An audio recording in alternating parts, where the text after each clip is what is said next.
हिंदू धर्म में शव को क्यों जलाया जाता है? मित्रों, इस दुनिया में जिसने भी जन्म लिया है उसकी मृत्यु निश्चित है। मनुष्य इस सत्य को भली भांति जानता है, फिर भी इस सच्चाई से भागता है और इसका कारण है मृत्यु के रहस्यों के बारे में जानकारी का ना होना।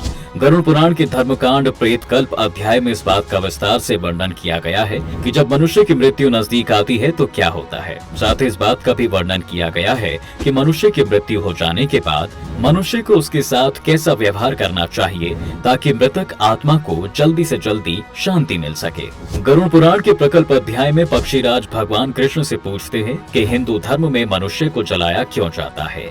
तब श्री कृष्ण बताते हैं, जब मनुष्य अपने इस जन्म में कर्म करते हुए मरने के नजदीक पहुंचता है तो उसके शरीर में कई रोग हो जाते हैं और वो सांप की भांति मौत की जकड़न में जकड़ता चला जाता है, लेकिन फिर भी वो दुखदायी जीवन व्यतीत करता रहता है और अंत में ऐसी स्थिति आ जाती है कि उसे सभी लोग एक जैसे दिखाई देते हैं। भगवान श्री कृष्ण गरुड़ से कहते हैं, दोस्तों, जब मनुष्य अपने जीवन में कभी झूठ नहीं बोलता और किसी के साथ छल कपट नहीं करता, वो सुखी के साथ मृत्यु को प्राप्त करते हैं। वहीं जो मनुष्य मोह और अज्ञानता का परिचय देता है वो मृत्यु के समय महा अंधकार में फंसता चला जाता है। जो मनुष्य झूठी गवाही देता है और वेदों की निंदा करता है वो मूर्छा रूपी मृत्यु को प्राप्त करता है। उन्हें ले जाने के लिए यमदूत से 2 दूत आते हैं। ऐसी परिस्थिति को देखकर प्राणी के शरीर में भय की वजह से कंपन होने लगता है और उसके मुंह से एक भी शब्द नहीं निकलता। इसके बाद ही वह शरीर की त्याग करता है और उसे यमलोक ले जाया जाता है। जब यमलोक जीवात्मा यमराज को देखकर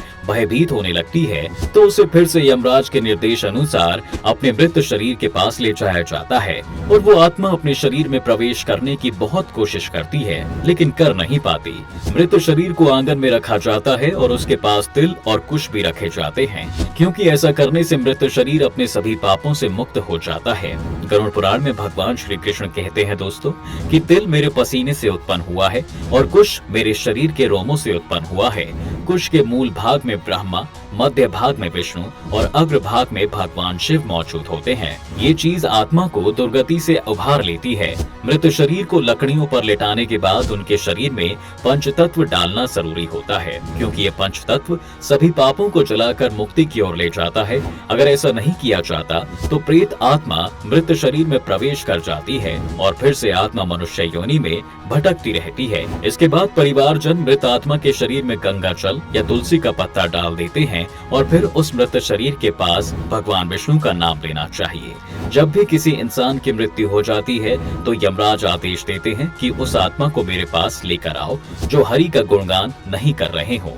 फिर मृतक के परिवार वाले मृतक को बांस की सैया पर लिटाकर शमशान ले जाएं और उसे आधे रास्ते में ले जाकर नहला दें। उसके बाद स्वच्छ वस्त्र पहना दें। फिर शमशान पहुंचकर मृतक शरीर को जलाने वाली जगह को पहले गोबर से लीप लें। उसके बाद ही वहां पर मृतक शरीर को लकड़ियों पर रखें। साथ ही इस बात का भी विशेष ध्यान रखें कि वहां पर उससे पहले किसी को जलाया नहीं गया हो। फिर विधि विधान से उस स्थान पर चीता बनाकर रख दें।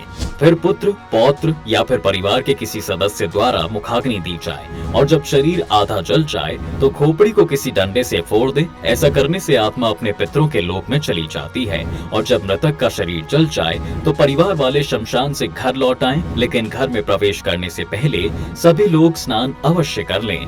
गरुड़ पुराण के अनुसार, दोस्तों, हिंदू धर्म में किसी इंसान का दाह संस्कार नहीं किया जाए तो उसकी आत्मा को शांति नहीं मिलती और वो सैकड़ों सालों तक मृत्यु लोक में भटकती रहती है।